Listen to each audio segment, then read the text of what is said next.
आरोग्य परम लाभा संतुष्टि परम धन विश्वासा परम याति निब्बाणं परम सुख। बहुत अच्छी बात।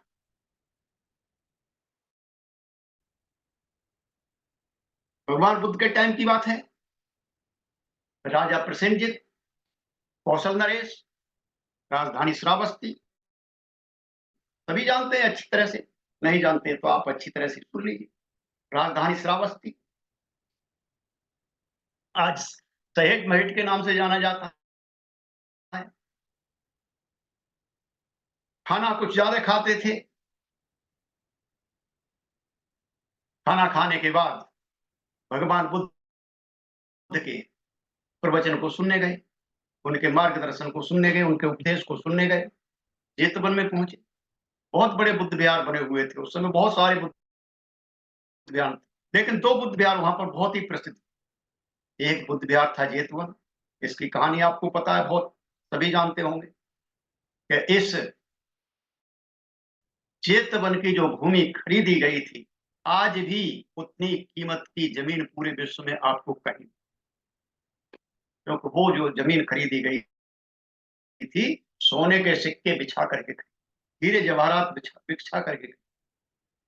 और दूसरा बुद्ध विहार था पूर्वा, जो उस समय बुद्ध की उपासका विशाखा ने बनवाया था, जिसका आभूषण रह गया था जेतवन के अंदर। 9 कोटि का आभूषण था वो, और 9 कोटि उसने और डाले थे, तब वो पूर्वाराम बुद्ध विहार बनवाया था। तो ऐसे ऐसे उपासक रह गए हैं, इन्होंने अपना नाम कमाया और आज इतिहास उनको गा रहा है। तो हम जो है प्रसेनजित जब पहुंचते हैं, जेतवन में भगवान बुद्ध का उपदेश चल रहा था। बैठे बैठे उनको कहा, जैसे हम भी कहे कोई विषय हमारे समझ में नहीं आता तो हमको भी झपकी आ जाती है, वहां पर आलस आ जाता है। कई बार आपने देखा होगा, बैठे बैठे झपने लगते हैं, सोने जैसा हो जाता है। तो भगवान ने देख लिया उसको, भगवान बुद्ध ने देख लिया। तो राजा से बोले, प्रसेनजित से, महाराज ऐसा लगता है आज आपने आराम नहीं किया है, और बगैर आराम किए ही आप जो है चले आए। तो राजा ने स्वीकार किया वो कि हाँ, भोजन के बाद मैंने आराम नहीं कर पाया, और भोजन के बाद से ही मैं जो है इस दुख को प्राप्त हो रहा हूं, यानी मुझे आलस आ रहा है। तब शास्ता ने जो उनका आग्नेय सुदर्शन जो उनके साथ रहता था, उसको एक गाथा भगवान बुद्ध ने बताई, उसको याद करा दी गाथा, और फिर कहा कि जब राजा भोजन करे, जब राजा भोजन करे उस समय तुम्हें ये गाथा अपने मुखारबिंद से बोलनी है, इस गाथा का संज्ञान करना है।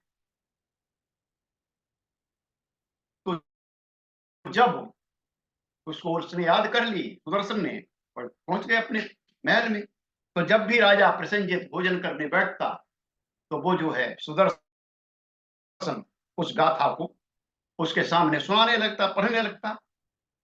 तो हुआ ये कि उस गाथा को जैसे ही वो सुनते, राजन अपना भोजन हल्का कम कर लेते, हल्का कम कर लेते, और धीरे धीरे करके वो जो है अपने भोजन को मात्रा बहुत कम कर दी, और उतने पर आ गए कि जितने की जरूरत है।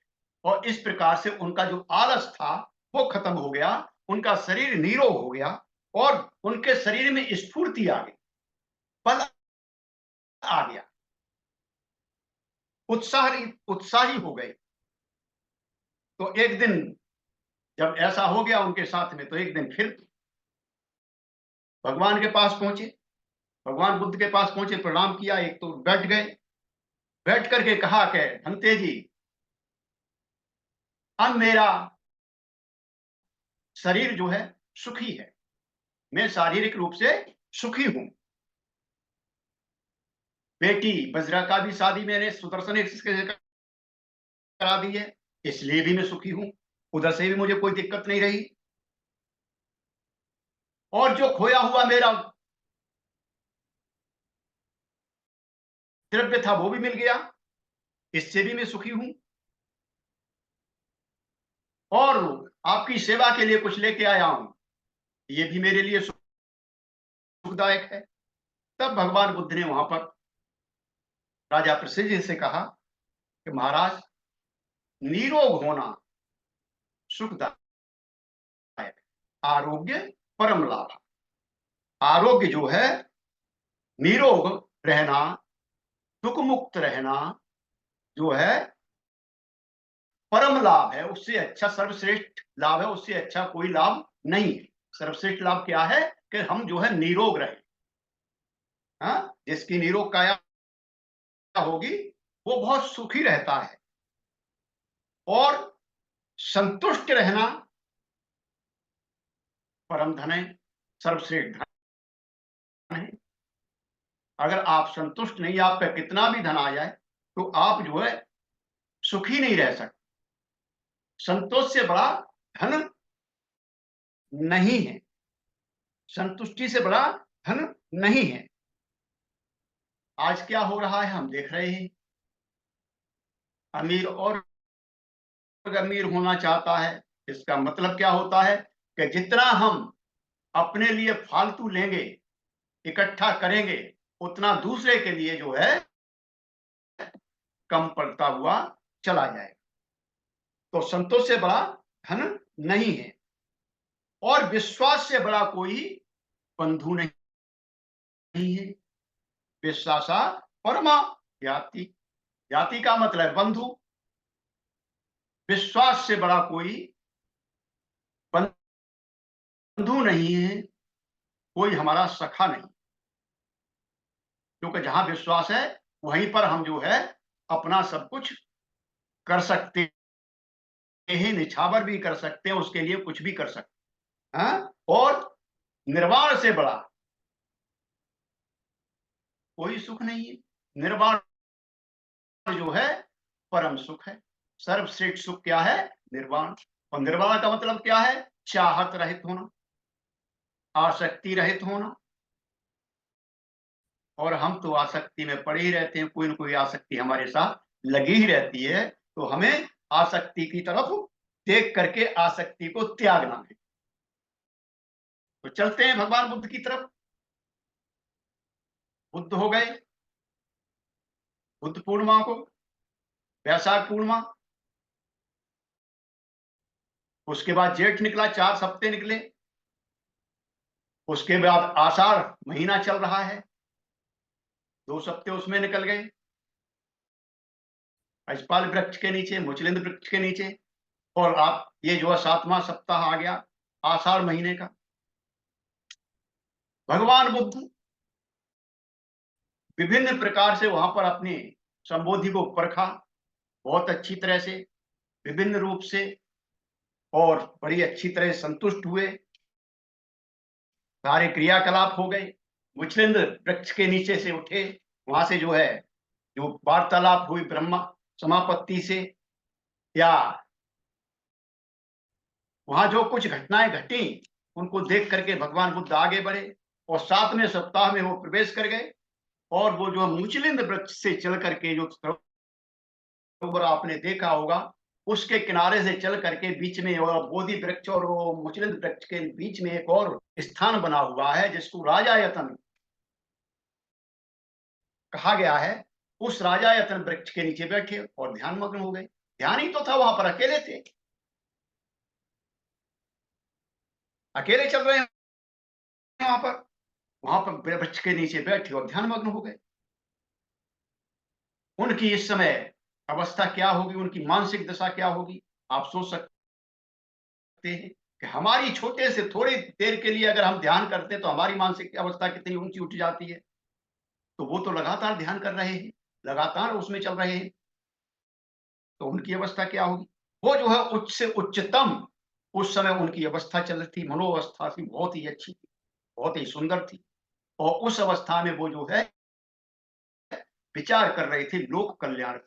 अब लोक कल्याण कैसे किया, इस धर्म को कैसे आगे ले जाए, जो मैंने प्राप्त किया है इसको जनता में कैसे ले जाऊं। महसूस कर रहे थे कि इस धम्म रूपी अमृत को जनता के बीच में मैं किस प्रकार से पिलाऊं, किस तरह से ले जाऊं। उस पर उनकी चिंतन चल रहा था। चिंतन हमारे ध्यान का बहुत ही अहम हिस्सा है, बहुत ही महत्वपूर्ण हिस्सा है। ध्यान से भी ऊपर हमारा चिंतन होना चाहिए कि जो चीज हमने सुनी है, जो चीज हमने पढ़ी है, उस पर चिंतन जरूर करना चाहिए और विभिन्न पहलुओं पर चिंतन करना चाहिए। उल्टा सीधा सभी प्रकार का चिंतन करना चाहिए। ये नहीं कि एक तरफ से, हर तरफ का पहलू उनको आपको चिंतन करना है, तभी आप जो है धर्म के मर्म तक पहुंचे। चिंतन एक बहुत ही महत्वपूर्ण पहलू है बौद्ध धर्म। तो भगवान बुद्ध वहां पर लगातार चिंतन कर रहे हैं कि इस धम्म रूपी अमृत को जनता को किस प्रकार से पिलाया जाए। लेकिन वो क्या रहा है वहां पर, लगातार वो वहां पर ध्यान कर रहे हैं। खाने का भी कोई उनके पास स्टॉक नहीं था, खाने का भी उनके पास प्रचुर मात्रा में वो नहीं था। वहां पर कंदमूल था, कोई मिल गया होगा। आप जानते हो कि बुद्ध का जब बुद्धत्व प्राप्त हो गया, बुद्ध के बाद में भगवान बुद्ध ने जब से बुद्धत्व प्राप्त हुआ, संबोधि प्राप्त हुई, उस दिन से आजीवन कोई भी ऐसा दाना नहीं खाया, ऐसा दाना ग्रहण नहीं किया जिसमें अंकुर निकलने वाला हो, जो अंकुरित हो सकता हो, या पौधे से कोई फल उन्होंने तोड़ के नहीं खाया। जो गिर गया ठीक है। इस प्रकार से अगर बुद्ध पे उसको आचरण को देखा जाए तो बहुत ही महत्वपूर्ण है उसमें जाकर के। तो उनका जो शरीर है, क्योंकि मात्रा बहुत कम मिली होगी उन्हें खाने के लिए, वहां पर कोई विशेष खाना नहीं था वहां पर, और इतने दिन से वो लगातार चल रहे हैं, तो वो जो है अब उनको जो है कमजोरी महसूस हुई, हल्की सी शारीरिक कमजोरी उनको महसूस हुई। तो उन्हें जो है अल्पाहार की जरूरत, भोजन की जरूरत अब उनको हुई, क्योंकि बहुत ही अल्प आहार लिया था उन्होंने। आप जानते हैं कि वो खीर खा के आए थे सुजाता की, उसके बाद उन्होंने कोई विशेष खाना नहीं लिया होगा वहां पर, क्योंकि खाना था ही नहीं उनके पास में। तो क्या खाया होगा आप खुद सोच सकते हैं। लेकिन उन्हें धम्म पढ़ाना है, और धम्म पढ़ाने के लिए उन्हें चलना है, और चलने के लिए शरीर का इस्तेमाल होगा, शरीर का इस्तेमाल होगा तो शरीर के लिए ताकत चाहिए, और ताकत किससे आएगी, जिनसे आएगी। तो भोजन उनको चाहिए था, उन्हें उस स्थान से बाहर जाना है। इसी समय क्या होता है कि दो व्यापारी उत्कल देश के, जो आज उड़ीसा बोला जाता है, जिनके नाम तपस और भल्लिक बताए गए, अपनी गाड़ियों के साथ, अपने पूरे लाव लश्कर के साथ उधर से गुजर रहे थे। अकस्मात उनके बैल जो है उस जंगल के अंदर भगवान बुद्ध की तरफ खींचे हुए चले जा रहे। अपने आप वो रोक रहे लेकिन नहीं रुक रहे, बैल उनकी तरफ खींचते हुए चले जा रहे हैं, बुद्ध की गाड़ियां खींचती हुई चली जा रही। और वहां पर जहां पर भगवान बुद्ध बैठे हुए थे राजयतन वृक्ष के नीचे, वहां पर जाकर के और वो बैल रुक गए। अब रुक गए, जंगल घना जंगल सघन है, और उस जंगल में अकस्मात कोई चीज आपके सामने आ जाए तो आप सोच सकते हो कि क्या होगा, क्योंकि ऐसा जंगल था उसके अंदर कोई आदमी जाता ही नहीं था। और भगवान बुद्ध का उस समय क्या रूप होगा, हालांकि बताया गया वो अपने प्रज्ञा के प्रकाश से प्रकाशित हो रहे थे, और जब प्रकाशित हो या भयंकर रूप हो, दोनों तरफ से आदमी डरता है। लेकिन एक बात अच्छी थी कि भगवान बुद्ध जो है अपने स्थान से हिल नहीं रहे थे, न बात कर रहे थे, आंखें बंद थी, ध्यान मग्न थे। तो उन्होंने सोचा, तपस्वी भल्लिक ने, जो दोनों व्यापारी थे, वहां से जब पहुंचे तो वहां जो है कुछ अनोखा उन्हें महसूस हुआ, कुछ सुखदायक महसूस हुआ, कुछ सुखद सा लगा उन्हें, जंगल के अंदर कुछ उत्साहित हो रहे थे, वो अपने आप उनके शरीर के अंदर उत्साह आ रहा था। उन्होंने महसूस किया कि अगर कोई गलत चीज होती तो इतना हम उत्साहित नहीं होते और इतने आनंदित नहीं होते, हम आनंदित हो रहे अंदर से। और वे जो है धीरे धीरे वहां पर भगवान बुद्ध के सामने उतर के गाड़ियों से सामने आए तो देखा तो बुद्ध वहां पर बैठे हुए ध्यान से प्रकाशित हो रहे हैं। और ऐसा दृश्य जो है तपस्वी और भल्लिक ने अपने जीवन में पहली बार देखा। लेकिन अंदर से उनके मन के अंदर सुखद महसूस हो रहा था और उनको धीरे धीरे करके वो जो है अब पलक निहार रहे थे। भगवान बुद्ध बैठे हुए ध्यान मग्न है, आंखें बंद है,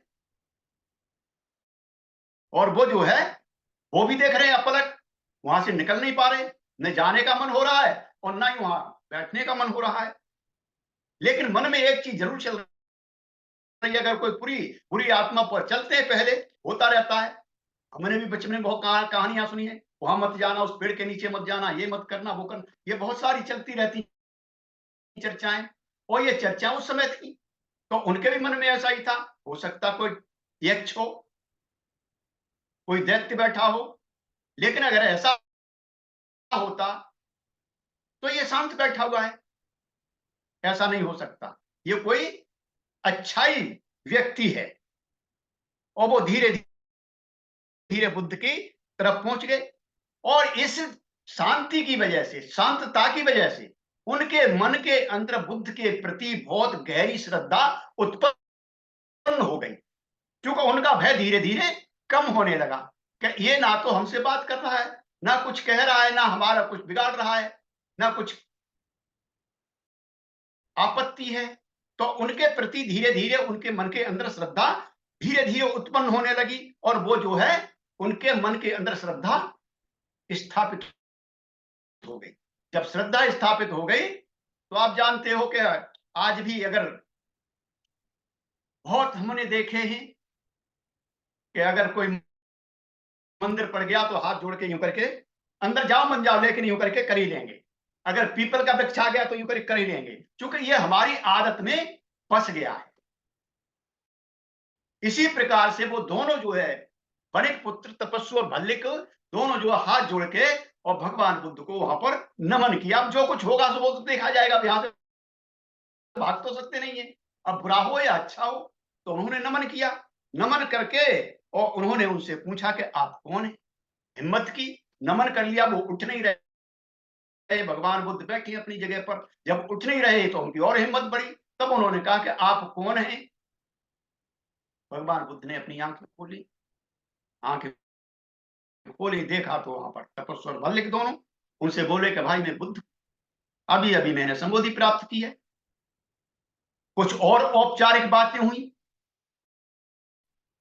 जानते हैं जब दो आदमी मिलते हैं तो कुछ ना कुछ औपचारिक बातें होती हैं, कुछ और औपचारिक बातें हुई। और उन्होंने, अब क्या हुआ कि अब जो है औपचारिक बातें हो गई तो उनमें जो है आपस में सद्भावना प्राप्त हो गई, स्थापित हो गई। अब कोई डर नहीं, डर नहीं है। तो अब भगवान बुद्ध को चाहिए था खाना, लेकिन वहां पर उन्होंने क्या किया, उनके पास जो था सत्तू के, आप जानते हो कि आप भी चलते हो घर से, कभी शिविर में जाते होगे और जब लंबे उसमें जाते हो तो कुछ ना कुछ घर से ले जाते हो अपने से, हम भी लेके जाते थे। और ऐसे ही वो भी चलते थे, वो तो व्यापारी थे, उनके साथ तो रहता ही था। तो पहले सत्तू के लड्डू चलते थे, सत्तू चलते थे, ऐसा बहुत बहुत सारी चीजें चलती थी, सूखे चलते थे। तो उन्होंने भगवान बुद्ध को वहां पर कुछ मीठे लड्डू दिए खाने के लिए, कुछ और चीजें दी खाने के लिए। और वो जो है जब लड्डू उन्होंने खाए, वो मीठी मिष्ठान खाया भगवान बुद्ध ने, तो उनके शरीर को थोड़ी शक्ति सी, शारीरिक शक्ति हासिल हुई। और उन्होंने सोचा, जब शक्ति आ गई शरीर में, थोड़ी शक्ति मिल गई उन्होंने, तो उन्होंने सोचा कुछ न कुछ अपना अनुभव, जो मैंने अनुभव यहाँ पर लिया है, उसको इनसे शेयर करूं, इनसे बांटूं। तपस्वी और भल्लिक को अपने अनुभव इस जंगल के बताऊं, जो मैंने अनुभव यहाँ पर हासिल किया उसको मैं बताऊं। तो वो जो उनको अनुभव बताने लगे, जब अनुभव बताने लगे तो धीरे धीरे करके वो जो है काफी कुछ उन्होंने ग्रहण किया और उनका जो अनुभव था, जिसको आगे चल के धम्म के नाम से जाना गया, उस धम्म को वो सुन करके तपस्वी और भल्लिक दोनों नतमस्तक हो गए और भगवान बुद्ध के कहा कि हम आपकी भी शरण जाते हैं और आपके इस अनुभव रूपी धम्म की शरण भी हम जाते हैं। तो भाई और बहनों, इस संसार के अंदर अगर कोई दो शरणों से शरणागत हुआ बुद्ध के, तो वो तपस्वी और भल्लिक थे। तपस्वी और भल्लिक थे। बाकी उसके बाद जितने हुए हैं वो सब के सब 3 शरणों से शरणागत हुए। जब इतना हो गया तो अब भाई इनको भी कुछ देना चाहिए। तो भगवान बुद्ध ने यूं करके अपना हाथ अपनी भवों पर फेरा, तो बाल बड़े बड़े हो ही गए थे। यूं करके हाथ फेरा तो कुछ बाल जो है टूट गए भवों के। वो बाल जो है तपस्वी और भल्लिक को दे दिए। तपस्वी और भल्लिक ने वो बाल जो है संभाल के अपने पास रख लिए। ये बाल दोनों व्यापारियों को दे दिए और उन्होंने बहुत ही संभाल कर उनको रख लिए। भाई और बहनों, आजकल जो बताया जा रहा है, जो मिल रहा है कि ये बाल जो है ब्रह्म देश के रंगून में अभी भी सुरक्षित बताए जाते हैं। आज भी रंगून में ये बाल सुरक्षित बताए जाते हैं। लेकिन अगर हम देखें, उड़ीसा में देखें, तो उड़ीसा के बताते हैं कि हम जो है तपस्वी और भल्लिक के वंशज हैं। ये वही उड़ीसा है जहां पर सम्राट अशोक ने जो है कलिंग के नाम से, और कलिंग कौन सा देश था? बुद्धिस्ट कंट्री था, पूरी तरह से बुद्धिस्ट कंट्री था, जिसका राजा जगन्नाथ, जिसका मंदिर पुरी के अंदर बना हुआ है, जिसको जगन्नाथ के नाम से जाना जाता है। आज कुछ और ही है। ये जगन्नाथ नाम भी बुद्ध का है। जगन्नाथ भी नाम बुद्ध का है, किसी और का नहीं है। तो बुद्ध अब सोचने लगे, शरीर में शक्ति आ गई कि अब यह अनुभव किसके साथ बांटूं। अब ये अनुभव यहां तो इनको दे दिया, ठीक है, हो गया, लेकिन अब किसके पास बांटेगा? अब किसके साथ में इसका संलाप करूं, किसके साथ इसको जो है बांटूं अनुभव। तो फिर उन्हें अपने पूर्व 2 गुरु, आई तो सभी की याद थी, लेकिन 2 गुरु की विशेष याद आई, आलार कलम और जो है उद्दत रामपुत्र। लेकिन जो उन्होंने वहां प्राप्त किया था, उसके कारण, जो कुछ भी प्राप्त किया था वहां पर, उसके कारण उनको आभास हुआ, भगवान बुद्ध को आभास हुआ वहां पर कि ये दोनों पूरे हो चुके हैं, ये दोनों पूरे हो चुके हैं, इसलिए उनके पास जाना अब बेकार है, ये तो पूरे हो चुके। तब उन्होंने, भगवान बुद्ध ने सोचा कि उनमें उन परिव्राजकों को ढूंढूं जिन्होंने 6 साल मेरी सेवा की थी जब मैं तपस्या कर रहा था। वो तो अभी होंगे, वो तो तरुण थे, मेरे ही जैसे थे, तो वो तो होंगे।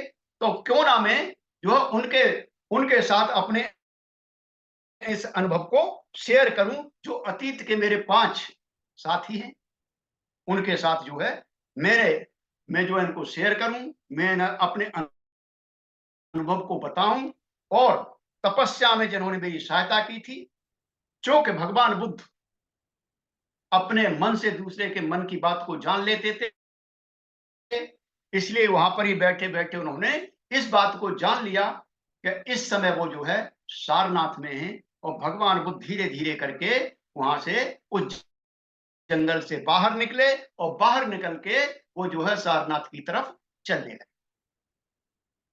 ये जो है भगवान बुद्ध का 7 सप्ताह का पूरा मैंने आपको बताया। चूंकि हमारा मन मर्यादित है, हमारा मन जो है ससीम है, हमारा मन जो है असीम नहीं है, इसलिए हम वहां तक नहीं पहुंच पा रहे।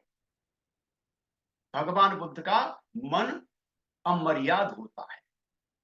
भगवान बुद्ध का मन जो है अमर्याद होता है। हम गहराई तक नहीं जाते, जो नहीं जा पाते, क्योंकि हमारा मर्यादित है। हाँ? हमारा मन मर्यादित है, इसलिए हम अनुभव तक, पूरे अनुभव तक नहीं पहुंच पाते।